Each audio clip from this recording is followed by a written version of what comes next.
So Rudy Giuliani said a ton of stuff that got Donald Trump trouble, right? So and there's a couple parts that I think are not focused on enough. First, of course, he admits that Trump did pay Stormy Daniels. We're all familiar with that. To me, actually, the more damning thing is not getting nearly enough attention, which is that he said, yeah, he fired James Comey because of the Russia investigation. Well, you just admitted obstruction of justice. That's clear, super clear. I don't know why we're not all focused on that. Okay, fine. But we talked about it yesterday. Okay, yeah. So of course we talked about it, but I don't know why the rest of the media is not covering it as much. Maybe because that part doesn't involve a porn star. That's totally why. Yeah. Right? Yeah. So, okay, but the third part, it was super fascinating, where he says they better not go after Ivanka Trump. And he again doubled down today, I think said he'd go in with a lance or something if they came after Ivanka, and how could they touch this beautiful child? And like, okay, that's Trump talking. That's clearly he had him say that. But that's not the interesting part. You would expect that. The interesting part is, he said, well, Jared, he's a male, so he's dispensable.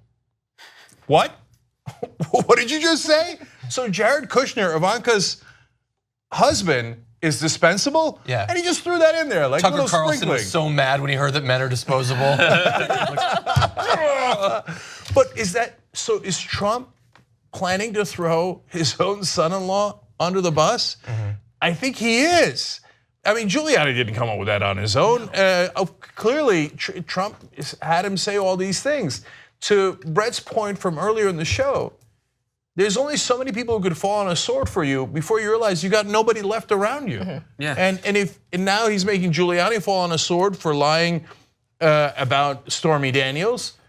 If he goes and takes out Jared Kushner, that's your Christopher moment. Christopher, you're gonna be okay, bye-bye. Okay, and then next thing you know, you got nobody left and you're at the diner, black screen. Yeah, and then we never find out what happened. I didn't actually watch that episode. I stopped in season 3. But what my read of the Ivanka Jared stuff was, I think that he has talked with Trump enough to know that Trump is absolutely in love with his daughter in every sense of the word and doesn't really like Jared as much anymore. So I don't know that it necessarily means he's about to toss Jared aside, but I think that making an offhand comment that's incredibly supportive of Ivanka while saying, Jared, not so much, he knows he's being watched by Trump, so Trump is gonna love that. You're always playing to that audience of one. But I think that in a larger sense, it's another way to try to get the Trump supporters to be 100% against this investigation and to not even question. If something comes out, don't even think about it. You want them to hate this investigation. All of the Trump supporters like Ivanka Trump. I've seen no indication that they're going after Ivanka, despite the fact that she apparently has broken the law multiple times, which we've covered. They're not going after her, so why bring up that they're going after her? To scare Trump supporters that love Ivanka Trump and want her protected, I think. There is also this whole thing with Rudy Giuliani, the questions that got leaked from the Mueller probe. And this is one of the questions in the Mueller probe. All this stuff about Michael Cohen, they address these exact issues, hinting at these exact campaign finance violations. It seems to me like they wanted, like this, meeting of the minds between Donald Trump and Rudy Giuliani is like, all right, they already have tape on us saying that, I don't know anything about it. They raided Cohen's financial files. They're gonna see a receipt for $130,000 plus what?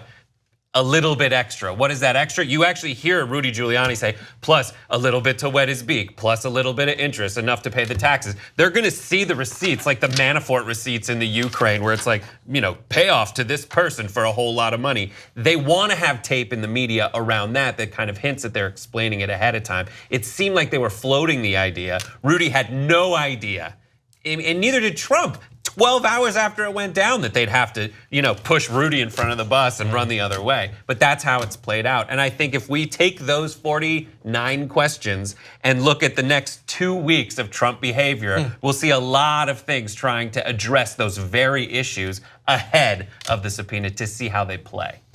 So that is interesting. So one further thing about Ivanka that's, I think very important, answers John's question, and I had an epiphany in the middle of Brett talking. Okay, so Fusion, the guys who run Fusion GPS, they're the ones who originally commissioned the Steele dossier with the tape in it and all the other things that now 80% have been proven true. They wrote an op-ed a couple of days ago talking about the money laundering, that's what the real deal is, that Trump has been money laundering for a long time. They say possibly, right? I say definitely. I've been saying that for a long time. But what's interesting about that is Ivanka was in on a lot of those deals. And so they explain that in their op-ed in the New York Times. So my epiphany is, oh, that's how they're gonna get Trump to resign. Because the only other person he cares about on the planet is Ivanka. So if they say, now, Donald, we have the Manafort receipts, we have the Michael Cohen receipts, we have her dead to rights, your call, either you all go to jail or you resign. That's why one morning you're gonna wake up and you're gonna hear that Donald Trump has already left the building. And you're gonna be like, what? No, that could, what? Wait, what? And that's what's gonna happen. He's gonna resign just like that, in an instant. 2 easy ways to follow the Young Turks. One is hit the subscribe button down below, then you're a TYT subscriber. And second is ring the bell. And when you do that on YouTube, you're notified of our videos.